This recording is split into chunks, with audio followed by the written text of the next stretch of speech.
I'm a rising junior at the University of Pennsylvania, and I study psychology with a minor in fine arts. And today I'll be talking to you about some research that I helped conduct at the New York University Center for Research on Culture, Development, and Education. And the title of the project that I helped with is the Metro Baby Project. So, to give you a general overview of the structure of my talk, first I will be giving you some background information about the Metro Baby Project at large, and then I'll be talking about what I did specifically with my team, which included 2 other HCS students and 2 undergraduate students at NYU. You can also finish it up before you make the team. Okay. All right. So the Metro Baby Project. The general goal of the Metro Baby Project is to understand childhood development within the context of home life. So we're looking at factors like parental practices and the people that children are exposed to during infancy and into their childhood, and how that influences, in particular, how ready they are for school. So this is known as school readiness within the community. So the project is a longitudinal study, and this means that it's a long-term study, and the subjects were recruited in 2004, and we've been following along with the subjects ever since then. At this point, they're obviously substantially older, and they're starting to get into school, so we can see the effects of the things that we've been tracking since 2004 actually in action. So one key element of the Metro Baby Project is that, unlike previous research in the area, it focuses on minorities. So there's a lot of research that has been done on school readiness of children, on parental practices, but the majority of this research has focused on white middle-class families.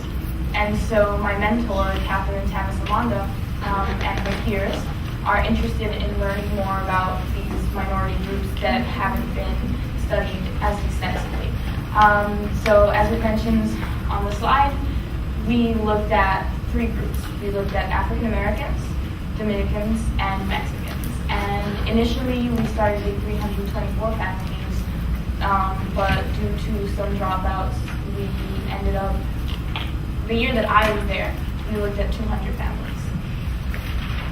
Alright, so this is a general overview of how the lab at the CRCD. The CRCD is the Center for Research on Culture, Development, and Education here at NYU. It's actually like 2 blocks away from here. So how the lab interacts with the subjects over time. So the first initial contact took place upon birth. So when the subjects were recruited, they were recruited from the hospitals upon birth of the children. And then in their infancy, the children are followed through phone interviews. And as they get a little bit older, we start to interact with them in different ways. And some of these ways include home visits and lab visits where they are where they're asked to complete certain tasks and where their interactions with family members are observed, and then this data is collected into a huge compilation of all sorts of different aspects of their lives. And the researchers look at the different portions to try and make some conclusions from this data. So that gets me into the specific research activities that I engaged in with the other members of my team at the lab. So the first aspect that we looked at was the phone interview. So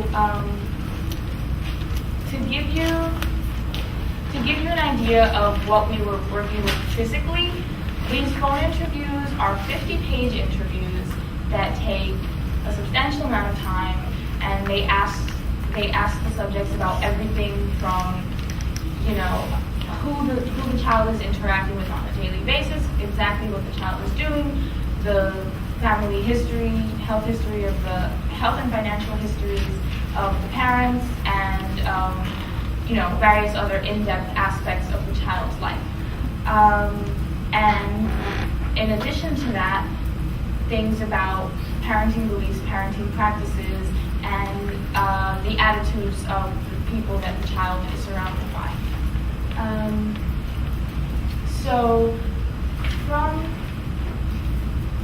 So within this 50-page interview, there's a specific section, a 2 to 3 page section known as the daily routine diary. And the daily routine diaries consist of a detailed account of a typical day in the life of the child. So the daily routine diaries account for 24 hours within the life of the child, and what the interviews do is the interviewers ask the mother, typically the respondents are the mother of the child, and they are asked to think of a day within the past week that they think constitutes a typical day in the life of the child, and then they tell you exactly what happened on that day. And that's the daily routine diary. So this is an example of what the daily routines diaries look like that are being filled out by the interviewer. So they ask details of every single activity that include who other than the baby was involved in the activity, where it took place, and what time of day it took place. So then from this, what we did is we did something known as coding. And so coding is the process of taking this kind of the data that has been given to us in terms that are described by the mother or by the respondent, and translating that into variables that we can standardize and analyze statistically. So we define each event as an episode, and on the screen you can see some examples of typical episodes of the life of a 1-month-old child. And every single episode is then described from what was collected from the respondent by the coders, being us,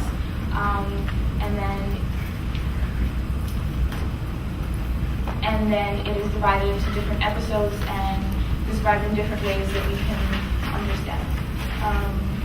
can understand as a standard across all of the respondents, because everyone has different ways of describing the same thing. So these are some examples of major categories for episodes